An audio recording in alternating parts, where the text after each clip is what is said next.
One of the things we have to realize is, people have short attention spans, but the flip side, they will engage in things that are very, very interesting to them. And so the logical flow is, well, how are we interesting? How do we become interesting? One of the ways to do it is by realizing you don't have to communicate to everybody. You just got to communicate to the right people.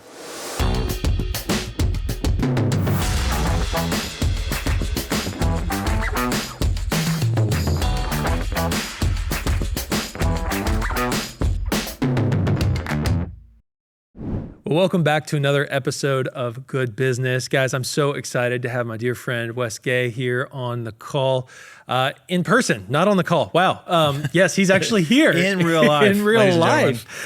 He is on the show today, and I'm thrilled just because we get to chat about clear communication, clarity in messaging. If you've known me for more than 5 minutes, you know that this is something I'm passionate about. Well, I see Wes as an expert in the field, and I couldn't think of someone better to step in and have this conversation today. So, Wes, thanks for making the flight. You came over from Georgia today. I did. It was great. I mean, my arms are tired from all that flying, but it is what it is. Well, Wes, would you mind introducing yourself and just kind of giving our audience a little bit of background on who Wes is? Yeah. So my name's Wes. I live outside of Atlanta. For the last 7 years, I've helped few hundred organizations go through the StoryBrand framework, which we're going to talk about. Before that, I worked in churches and in nonprofits. Married, have 3 kids, 8, 7, and 2. So our life is a mix of chaos and Paw Patrol and the occasional splash of Bluey. So it's a good time at our house. Well, I feel for you on the Bluey front. We just outlawed it outright. But no, that's great. That's great. So, Wes, tell me about your journey with StoryBrand. I mean, anybody listening to this podcast, if you don't know what StoryBrand is, just watch or listen to like any of the previous episodes. But would you mind kind of giving us an overview of what your history with StoryBrand is? Yeah. In 2016, StoryBrand launches their copywriter certification. I didn't know what a copywriter was. I worked in churches. Churches don't have money. They still don't have money to hire copywriters. But I had been following Donald Miller since 2005 or 6. That was like the Blue Like Jazz. Yeah. So Blue Like Jazz. I read Three Painted Deserts. 2009, I read A Million Miles in 1,000 Years, which lays the foundation for StoryBrand. Yeah. So 2015, I had heard he was doing the StoryBrand thing. The church I was working at, we looked into it, couldn't afford it. 2016, very long, kind of dumb story. I wind up unemployed for a stretch. And StoryBrand announces this copywriter certification. And one day I'm going somewhere, my wife calls and says, hey, and it's like in 2 weeks. She said, hey, in a couple of weeks, StoryBrand's doing this copywriter certification. I think you're a great writer. You should try it. Okay, we don't have any money, so let's put $5,000 on a credit card. Don't tell Dave Ramsey. Drive to Nashville, do the 2-day certification, get home. And the next morning I go, what did I just do? And wound up within 6 weeks, had a full-time client load just doing StoryBrand projects. Whoa. Kind of StoryBrand timeline. This is a year before the book comes out. So this was way before anybody knew what it was. Their podcast was brand new. They had like 5 full-time employees. I mean, it was a whole different ballgame. A big event for them was 25 people. Now it's 800 on a live stream. So gracious. Then I got certified as a guide in 2017, and I've just been around ever since. Wow. What initially drew you to committing to StoryBrand? Yeah. I know, obviously, you just shared kind of what got you to Nashville, but what made you say, hey, I think this is something I need to commit to? The first thing was the community. Like, I remember being in the room that first morning of the certification, and I was maybe an hour in, and I thought, I'm in the right place. Like, for the first time in my career, I felt like I was with my people. I was with doing a thing that I knew I could be good at and could really shine. And over the years, there's been people like you and many others who have just reinforced that idea. The other thing was the language, the principles, the framework, the storytelling, all that gave words to what I already knew and felt about communicating and marketing and stuff like that. And so it gave me this foundation to know how to then go out and clearly talk about it to people, to then, for no better way to say it, get them to give me money to do things for them. to put their words on the internet is essentially what I do. Yeah. No, that's great. So speaking of which, words on the internet, we are all bombarded with countless messages every single day. In fact, the latest statistic I've seen is we're seeing on average 5,000 ads a day. Over 5,000 ads a day. And a recent report just said you got you've got a attention span of less than 2.5 seconds. I think it's less than that, but I mean, special thanks to TikTok. Yeah. But the reality is it's hard to get someone's attention. In fact, it's downright near impossible to get someone's attention, much less get them to engage with you, much less get them to pay you money. And most brands struggle a lot with this. Yeah. But one thing that has always stood out to me, Wes, is your innate ability. And I'll even, like, working on a message for one of our own clients, I'll text you and be like, hey, is this, like, what do you think? It is because I respect your ability to craft and to wordsmith. So what are some strategies that you use to create messages that cut through the noise? I want to kind of answer in reverse order. So you said something I want to push back on a bit, which is we do have short attention spans, but we're in this weird age where we have shrinking attention spans in the age of binge watching. Like, there's this weird juxtaposition at play. And so I think what's happened is, more than ever, we have more options. Like, between all the streaming platforms and all the shows and all the live catalogs of his current stuff or previous stuff, we have all these things we could go watch and go binge watch an entire season in 3 days or whatever, right? But that's because we have options to find more things that are more interesting. Right. And so I think one of the things we have to realize is, people have short attention spans, but the flip side, they will engage in things that are very, very interesting to them. And so the logical flow is, well, how are we interesting? How do we become interesting? One of the ways to do it is by realizing you don't have to communicate to everybody. You just got to communicate to the right people. I got a client right now. They've got 92, 93 clients. They're looking to get to 120 by the end of 2024. And we started playing the math out. It's like, okay, if your close rate is, let's just say 30%, we only have to add about 30 clients in the next year. We really just need 100 sales calls. That's all we need, right? So when you start backing into the math, it's like, okay, who are those 100 people we need to go find and get on schedule a demo to start the sales process based on our close rates, et cetera. So cutting through the noise becomes, are we getting very specific? And are we talking to the people we know are most likely to buy? A lot of businesses, you'll say, who's their target audience? And they'll go, anybody with a pulse. And it's like, no, it's not your audience. Like, who are the people that are most likely to buy the thing you sell? Once you get that focus and you hone in, you realize just how big your market is, right? So I'm a huge fan of being specific. We're in Texas as we record this. I live in Georgia. I grew up in Alabama. So whether we like it or not, country music is flowing around us. One of the things about country music that's so interesting compared to rock and roll is not only how passionate the fans are, but how sad the songs are. There was a thing that came out several years ago. It talked about the saddest songs in country music, and there's some doozies, like some heavy hitters. And I think it was a Rolling Stone article that said the number one was "He Stopped Loving Her Today" by George Jones. And the reason he stopped loving her today, because it's the song about his funeral. Like, the old guy had died, right? Gosh. It's like, it's a doozy. Compared to a sad song in rock and roll, the Rolling Stones, "Wild Horses Couldn't Drag Me Away." First of all, how many of us have seen a wild horse? Second of all, who among us has seen somebody get dragged away by a wild? Like, we cannot compute with that at all.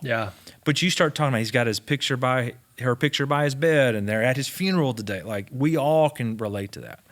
So it's this idea of thinking about who is most likely to buy from us, and how do we communicate specifically to them? The more specific we are, the more our audience actually opens up. That's so true. And you know what? I think relevancy is so important. 100%. This season, we're talking to so many different experts in their field. I mean, we're talking to represent one of the actors on The Chosen, and we're talking today or on the show about how they've been able to create this massive following, and it's utilizing a story that it has been around for about 2,000 years, for sure. And everyone has had the chance to read it and know what the story is.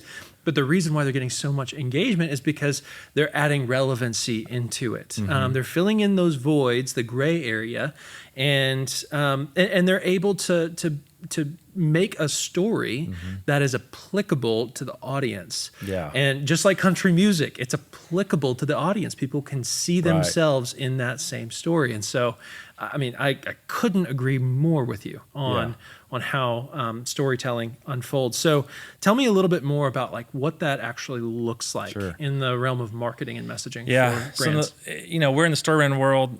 One of the big things there is, in any story, you got to have a problem. There's got to be some kind of attention. I was just reading before we started recording this, literally there's chemicals that are released in our brain when we're engaged in a narrative, and there's a tension that's created and a tension that's present. And so the first thing is I work with clients, I'll say, what problems does your audience have? What's the specific issue that you can solve? Once we know that, then it becomes, how do we talk about those problems a bunch, and then how do we solve those problems for people? How do we talk about the solutions? And the great thing about that approach is, while it's very simple, it allows you to get very, very specific with very, very specific ideas. So you really never run out of social media content, email content, et cetera. Because if I'm talking on LinkedIn, I did this the other day. I said something along the lines of, we talk about how marketing should attract the right people. And I said, well, it should also repel the wrong people. Yeah. Because when we're clear, it's going to tell the wrong people, hey, this isn't for me. And it's going to stop wasting everybody's time in your sales team and even in customer success and your operations, et cetera. So it becomes that thing of, are we talking about the problems of our audience that our audience has, and are we solving those problems for people? That's such a big way to differentiate these days. So many brands still, it's almost like they get infatuated with themselves. And it's almost like, I'm convinced some copywriters charge by the syllable, because I read some of these sentences and I'm like, you're not C.S. Lewis. You don't need 42 words in a sentence. Like, you're not the Apostle Paul. Yeah, exactly. Like, let's, for the love of Jesus, put some punctuation in this thing and explain it to me like I can understand it. Right? So that's it. It's really about talking about problems and then using the language of the audience. If I'm trying to talk to, if I'm a plumber talking to people in Metro Atlanta, I want to sound like people in Metro Atlanta. I don't want to sound like people in Austin, because it's in two different places. Absolutely. Right? It would be foolish to do that. So why do that on the internet when you're trying to communicate and win over customers? I couldn't agree more. So when you're thinking about problems that customers are facing, how do you identify the right one? What do you circle 20 of them? Because there's so many problems that customers have, some of which are self-inflicted, some of which are projected by the brands and introducing new problems that the customers didn't even know they have. And so, there's so many problems swirling, especially in service-based businesses. And how do you address the right one? I look at it as, what's the overarching problem that has the most umbrella problems underneath it, and what's the problem most likely to cause somebody to take action?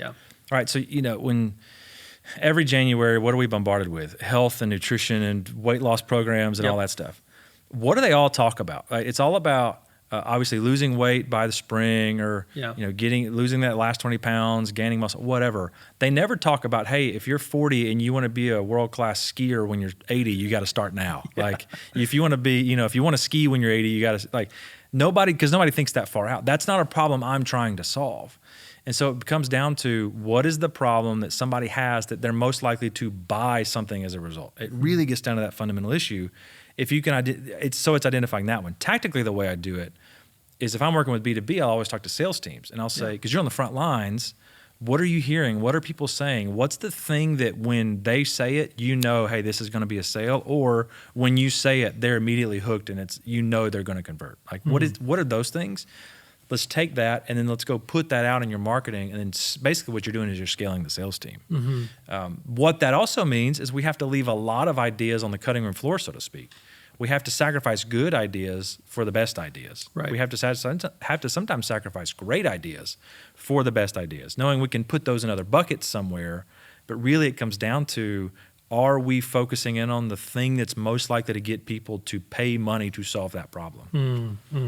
So one thing that, just kind of jumping off of that, this year we've had so many private Christian schools, and well, not just this year, but over the past couple of years, so many private Christian schools reaching out to us. And the reason is not tied to how you might think. COVID just had this mass exodus from the public school system across the country. And so most private schools in general, they don't have a lead problem.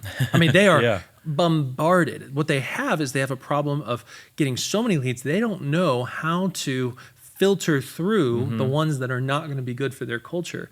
So all of the messaging we've been doing for these schools, from Alaska down to Florida, have been, hey, we need to be so precise about the problems that our customers are facing, that you uniquely solve, that it's actually offensive to people who would stumble across your site, because we have to repel them, because you have this lead problem, not like most businesses have. And so we've seen success in that. We've seen the results that we were looking for, which is less leads, but more qualified leads.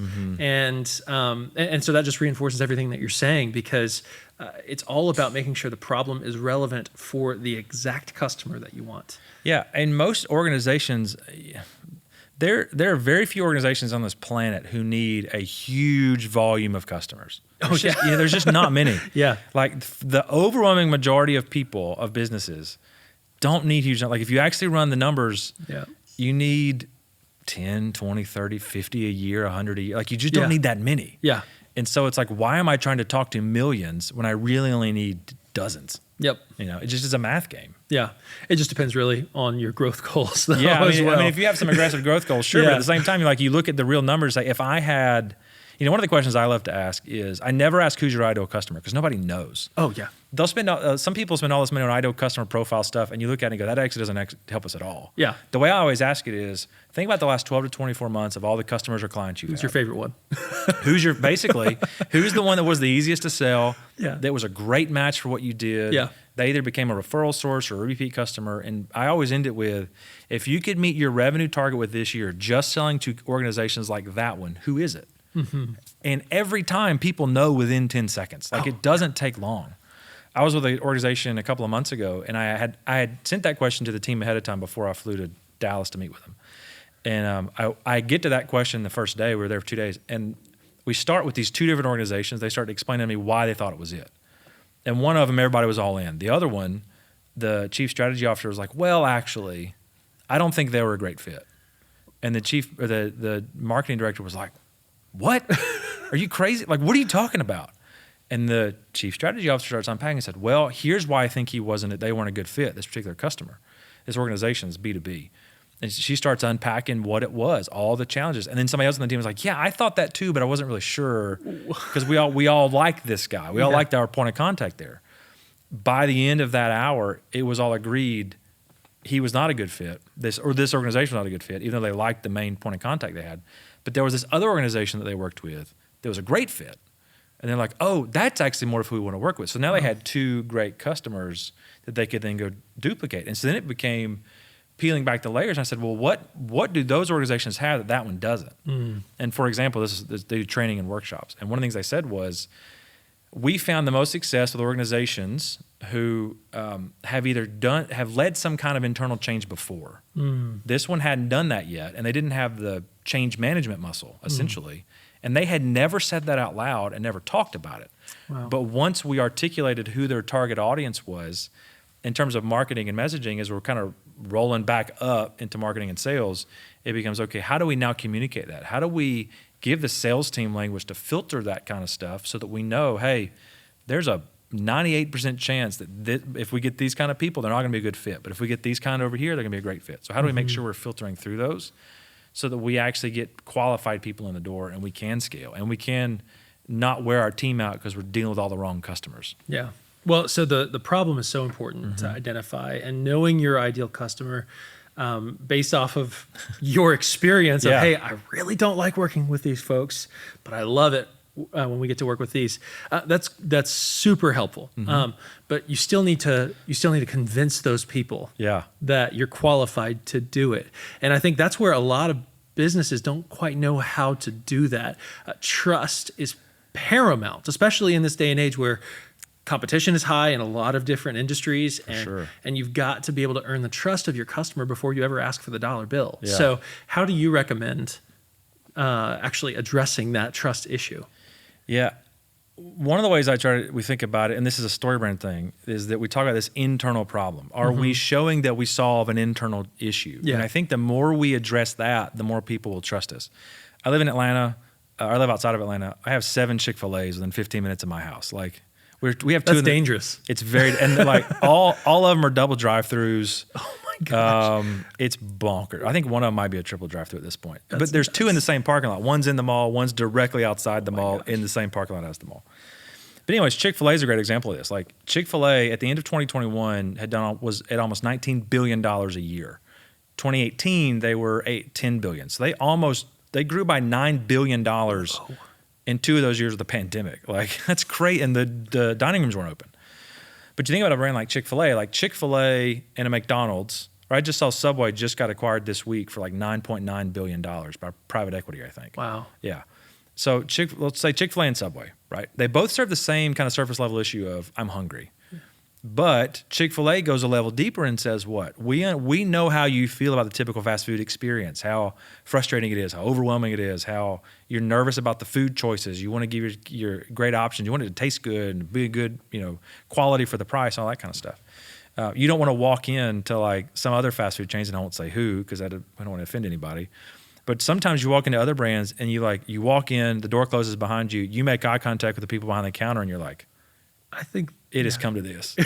You're a grown adult and you thought the last time I was in one of these was like, because that was the only way to stop on a charter bus of a youth group trip to summer camp. Like, you know what I mean? And so, but at Chick-fil-A, it's bright, it's happy, they're refilling your drinks and bringing more stuff, and there's flowers and all this. Chick-fil-A serves that internal problem. Like a tactical way they did it years ago, they were testing out a thing before the app came out called Mom Valet. You got kids. You know how it is. You go stand in line, and at any moment, like it could just become, in your case, like the Vaughan Kids Circus. Like they're just jumping all over like monkeys. Broken arms, all that kind of stuff. And that's a reason why parents don't want to take their kids into public, much less fast food lines. So the Mom Valet was, let's go into the drive-through, order, and then say, I'll have the Mom Valet. You pull around and pay, and then you go park. When you walk in, they already have the table set with your food there. Oh, brilliant. Brilliant, because it's showing the customer, we're going to take one more little step to build trust with you. Now, practically, for a lot of brands, you have to look at it and go, well, how do we build trust? For one, it's showing you understand the internal problems people have, those concerns, the objections, the frustrations, the fears, the anxieties people have. One of the ways I'll call it out when I'm in sales myself is I'll say things like, if you've been in business more than 22 minutes, you probably have scar tissue from hiring a marketer. I get it. and you can just see like the relief because people go, you do get it, Yeah. Another way to do it is just putting content out. I read a few weeks ago, one way you can build, it's called the 7-11-4 rule of building trust. People have to spend 7 hours with you, engage in 11 different interactions, or engage you in 4 different places. So for like your agency, it would be, may consume on average 7 hours of podcast, or engage in 11 different marketing pieces of yours, or engage you in 4 different places. And that helps, that frequency helps build trust. So I'd say for a lot of brands, looking at how do you turn up the frequency of what you're putting out that actually speaks to what your audience is dealing with. And the more you put it out, the more your audience is going to go, man, I trust them. And I would also take one step further and say, as much as you can do it from a person, the better, right? Yeah. Don't just do it from the agency, do it from Clay, right? Don't send emails from some faceless person at the agency, send it from Clay or Wes or whoever, right? Because that personal connection is what people want to relate with. Well, that leads so clearly into our next topic, which is social media. I think if you're not following Wes Gay, go to LinkedIn and follow him. It's hilarious. It's relevant. It's entertaining. It's truly. Good. We get to spend a lot of time with you just through LinkedIn. It's fantastic. But Wes, how do you do it? With all the clients that you serve and where your time is, and being a dad and a husband and in ministry, how do you actually have time to even think about what to post on LinkedIn? Sure. I struggle with this. I have to sit down and spend a day and just plan it all out. But how do you approach that to make sure that it is relevant, to make sure that you are earning trust and doing everything you just talked about? Well, I am by no means a LinkedIn expert. If I was, I would probably have a LinkedIn course. Isn't that what you're supposed to do, is have a course? I think that's when you hit LinkedIn course level, that's when I don't think you're going to come on my show. I'll be a LinkedIn influencer or whatever they call it. No, it's, like LinkedIn, for example, it's a matter of, I was diagnosed in the last year with ADHD, and which gave me language to better understand myself. One of the things that I've known forever is that I can generate 100 ideas like that. I was on the call last week with our friend Kurt, and he said, hey, when you have time, I'd love for you to walk me through or help us, I'll pay you to help us figure out an email sequence for this client. He shows me the lead magnet, and I said, we don't have to schedule a call, let's just do it right now. In 3 minutes, I gave him 9 emails he could send out. Oh my gosh. It's just how my brain works, right? So some of it, a little bit of it is that. The other part of it is I've just decided I have to be a lot more intentional about doing it. So when I capture idea, or when I have an idea, I've got to capture it somewhere. I write it down, put it on my computer, in my notes app, wherever. And so some of it is I don't have to wait for inspiration to show up. I've already got kind of a backlog of stuff that I can post and talk about. Another way that I do it, just a very practical way, is if you're in a client-facing situation, like you and I are, for example, or if you're if you're an HVAC or an electrician or, CPA firm or what accounting firm, whatever it is, client-facing situations, sit down and think, what are the last 20 questions that somebody asked me, specifically, a client or a prospect, about what I do? Write those down and then write your answers to those. And now you have 20 posts, right? Wow, and it's brilliant. literally like that. I decided a long time ago that I wanted, and I stole this from John Maxwell. Like, everybody's stolen stuff from John Maxwell. So this is not, stealing from him is not even an original idea. But one of the things I knew early on when I first started with my StoryBrand journey and own my own business for the first time with this StoryBrand copywriter stuff was I just need to show up in places and provide value. And I figured out within a few days originally, if you show up and provide value, you'll be seen as valuable, and being valuable always has a price tag with it at some point down the road. And so I think, how can I show up and deliver value?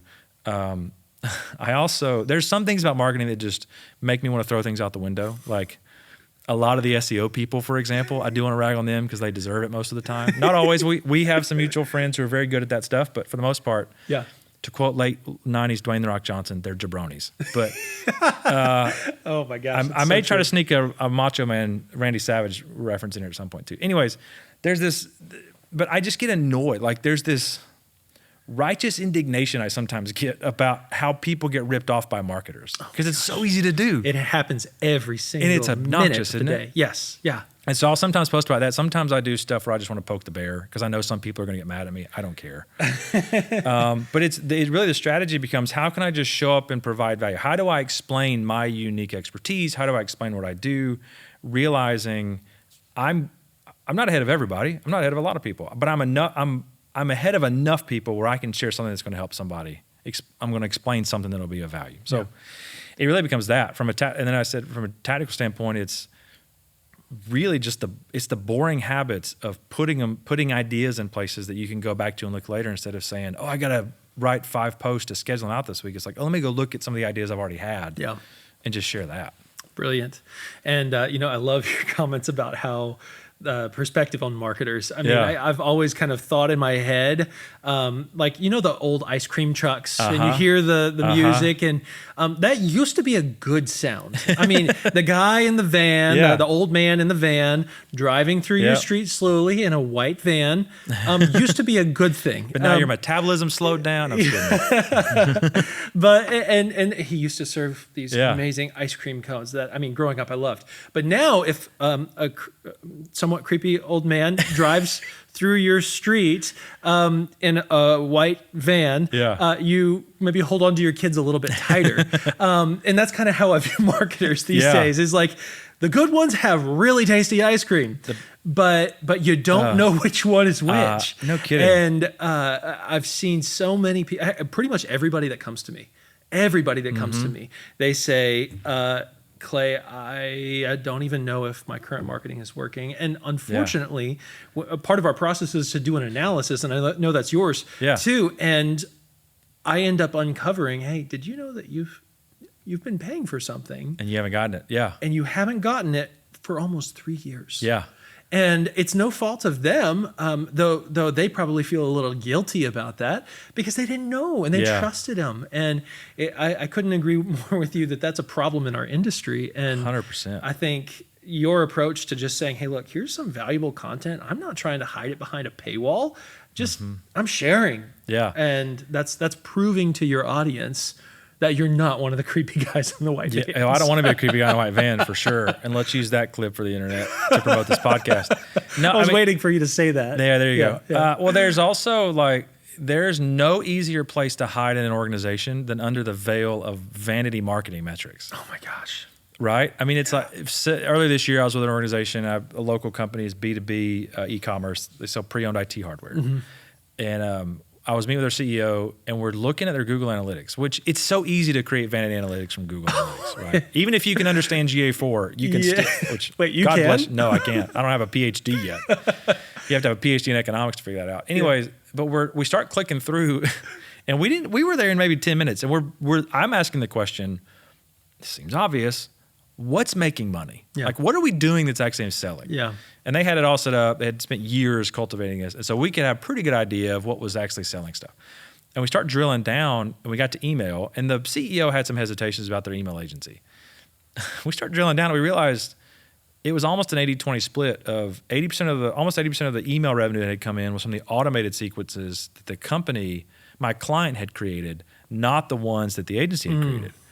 And so we start digging deeper and deeper and deeper. It's like, wait a second, we just uncovered this whole thing. But in the monthly review we would get from the agency, they were just saying, look at all the emails. It was rainbows, butterflies, and hey, we're all going to get $1 million bonus. Like, it was ridiculous. Yeah. But it goes back to one of my core philosophies that I stumbled into when I first started StoryBrand, which is, what are we going to do that's actually going to drive people to action? Yeah. Right. And that kind of goes back, I think, over the years I figured out to when I was working in churches and nonprofits, where you have a limited time frame. You've got to get people to take action, to give, to attend an event or be part of something, volunteer some kind of way, take some kind of action without an exchange of goods or services. Right. It's an exchange of a feeling. And so you have to figure out, how can you guide people to take actions, to participate in things they want to participate in, even when they don't know they want to do it. Mm-hmm. And so you understand how to use that kind of language to know how to, it really is about knowing how to communicate and engage people to then move them forward. Mm-hmm. And when you take that to the business world, it's literally, what are we going to say that's going to get people to buy? What are we going to do that's going to get people to buy? Where do we need to show up that's going to get people to buy? You start asking those questions, and all of a sudden it creates this hyper focus, I think, that marketers often ignore, that allows you to say, what are we going to do that's going to generate revenue? Not what are we going to do that's going to generate metrics. Yeah.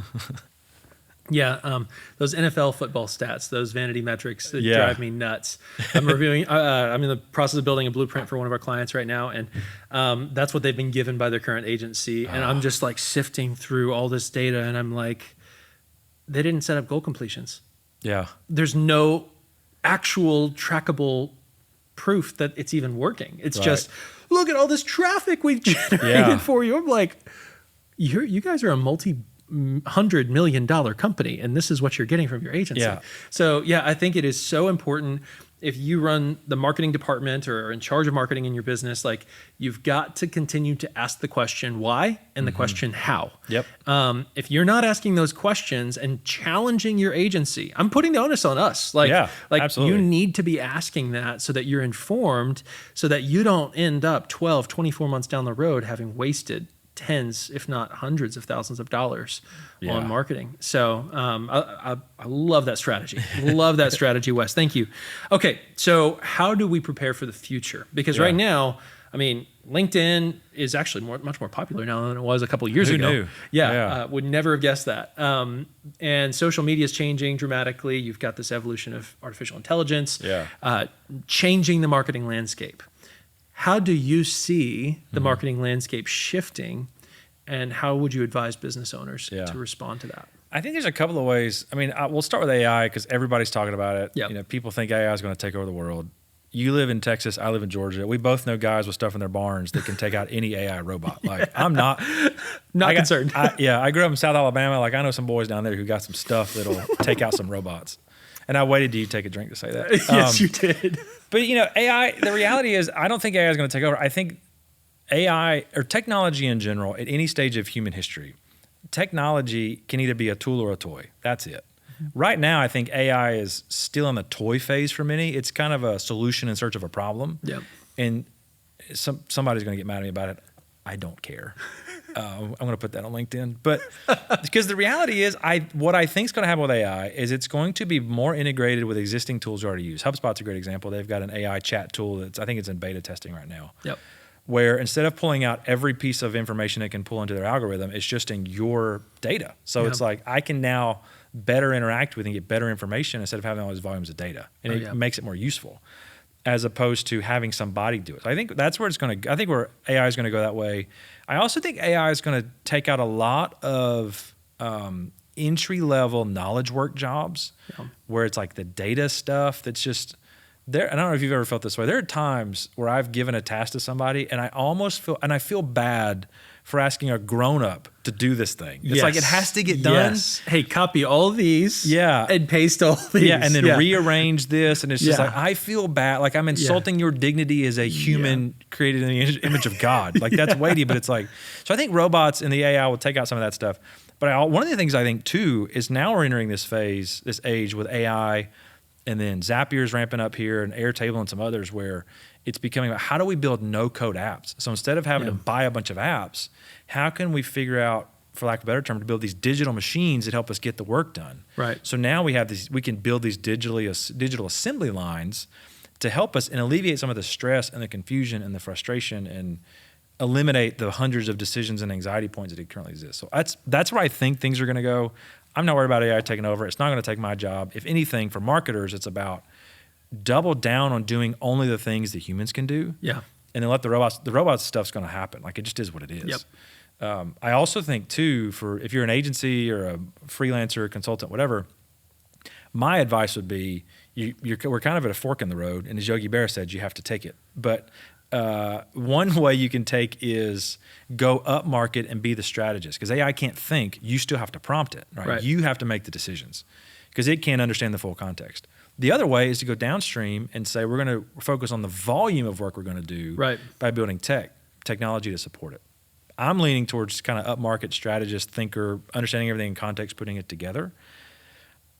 There's two paths to take, but I think it's just going to commoditize marketing more, which will either make it harder, and people are going to race to the bottom in terms of pricing on the agency side and the external marketer side. On the other hand, I think there's a great opportunity to go the other direction. So I say that because that's also where I'm headed. So well, there you go. It's self-preservation for me to believe that.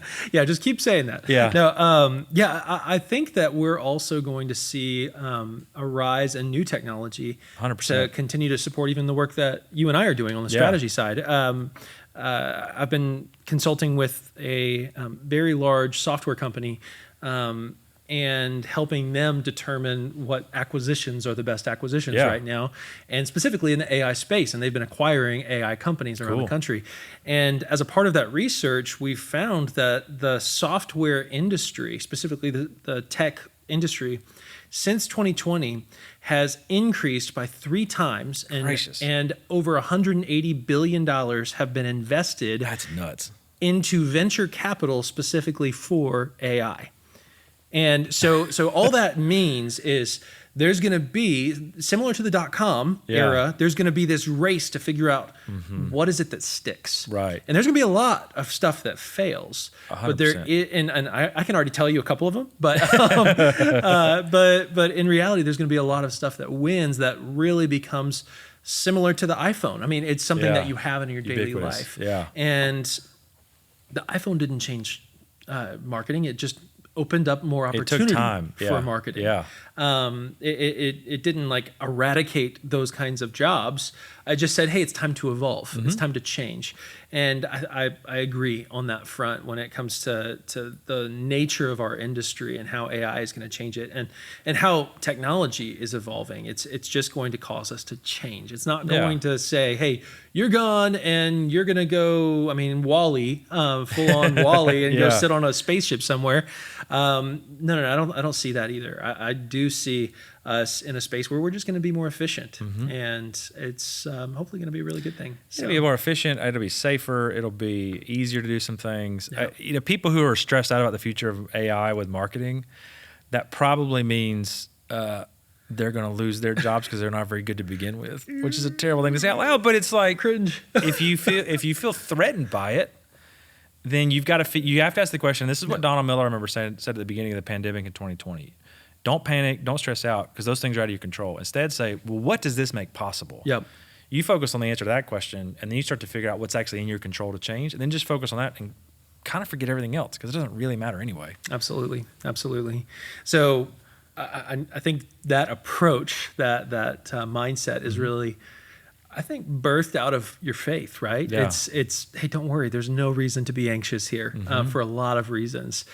So when it comes to just how you run your business, I know you've changed over the years. Big agency, small agency, and strategist, and so you've been involved in leading teams and leading contractors and leading even within the StoryBrand community. I mean, you've had a pretty hefty leadership role within that, whether paid or not. I don't know. Unpaid, but I think it is important to talk about how your faith is guiding you in that. And I know you and I share that same faith, but when it comes to the intersection of faith and business, what does that look like to you? It's funny. I grew up in church. My dad's a worship pastor, so I went to a Baptist college, did seminary, worked in churches, the whole bit. And I didn't really, I guess, because my job was so integrated to my faith when you work in churches that you just don't really have kind of a theology of faith and work. And so it's something it's kind of evolved and it's grown as the longer I had my own business. And some of the ways it practically plays out is, for one, Dr. J.J. Peterson from StoryBrand talks about this a lot, is that at StoryBrand, they want to hand the good guys the microphone, right? We want to turn up the volume on the people doing good work in the world, the good people doing work in the world. And one of the things I've learned, having heard StoryBrand say it and kind of seen it up close, is one of the things I want to do is, how do I help people flourish in the world that I've been given? I can't do a lot, but I can, in the world I'm in, how do I help people thrive and support them? So one of the ways is I'm good at helping people make money. Does money make you happy? No, but it can buy things and make you happy. I was about to say, I think it can make you happy. If money can't make you happy, you've never bought the right things. But I will say, but money can provide security. It can provide opportunity. It can provide a lot of things, right? Yeah. And it can really help people flourish and thrive in a way that I think we see throughout Scripture. Yeah. And so that's one way. I think another way is obviously it's about kind of the principles of how I want to. It's kind of an aspiration of like, how do I want to be known? How do I want to be seen? How do I want to operate in the world of business and with people? And then also and this was just 2 or 3 years ago, I started to realize this. You read the Bible and you realize that it's also got so many examples of how stupid people are. And it becomes this like guidebook of understanding humanity, because you just look throughout history and we are great at repeating our stupidity. A year or two ago, I was reading through Exodus. A long time ago, I remember hearing Tim Keller talk about, was preaching about the Exodus. And I can't remember the context exactly, but he talked about how, and I'd never heard this before, he said they had just come out of Exodus, I don't know if it was days or weeks out of leaving Egypt, and the people are complaining, and they're literally telling Moses, you have brought us into the desert to die. When we were in Israel, when we were in Egypt, we sat around and ate pots of meat. And Tim Keller was like, they were enslaved for 400 years. A couple of chapters back, it says they had to make more bricks without straw. Like, you know what I mean?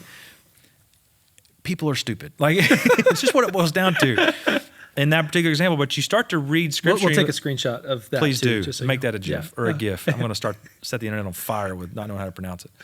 But it becomes this guidebook of like, this is how we can understand people, knowing that while the specifics may change, the principles of how humans are wired don't change that much. So it really is an insight into humanity as well. And then obviously it becomes, one of the questions I think about quite a bit is how can I use the gift of how do I see capitalism as a gift to go out and do good in the world? So, you want to amplify nonprofits and organizations doing that kind of stuff, but also me personally, what does that practically look like? I don't have a great answer yet.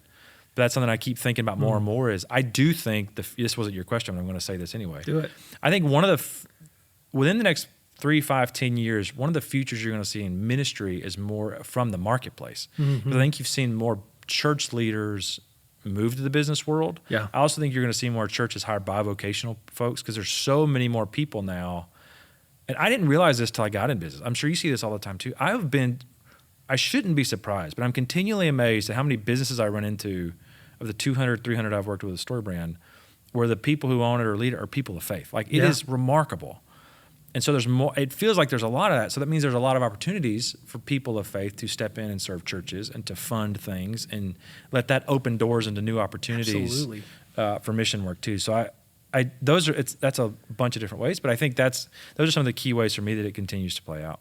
Wow. Well, and I've seen that in my own life as well. I mean, when we first started the company, I mean, I started it out of a desire to bring glory to God with how we created films, and we've evolved into a marketing agency and a full production studio. But when it comes to just how we utilize and steward what God has given to us, it's all about making sure that you're making an impact on the world for good. I mean, if you're not doing that and you're just going after the dollar bill, then it's a complete waste of the talent, the opportunity, and I honestly think that it's kind of sin. I mean, can I say that? I don't know. It's your podcast. You I think I can. But it's if you have been granted much is required, and so you can't just sit back and just say, "Hey, look at all this money I'm making, and look at all this opportunity that I have." No, you've got to be an others mindset, and I'm glad that I get to hang out with you and connect at least once every couple of weeks. Yeah. And thank you so Same. much for being out here on the podcast today. Thanks for having me. So with all that said, how can people connect with you? I'm on, what am I on? Facebook, Twitter /X/ whatever that is. And Instagram, just at Wes Gay. LinkedIn, I'm linkedin.com/ whatever it is, /whatever/ I'm just Wes Gay. Just find, Wes Gay. You're more Wes than Gay. likely you're going to find me there. So those are the easiest places to find me. Yeah. Awesome. And guys, I'll include some links in the description below. Wes, thank you so much for making the journey out to Texas today. And guys, thanks so much for tuning in. If you would do me a huge favor, make sure you go check out Wes's website. I believe it's wesgay.com. It is. And feel free to connect with him if you're looking for any support on the strategy or marketing side. And I'm sure he will be glad to jump on a call.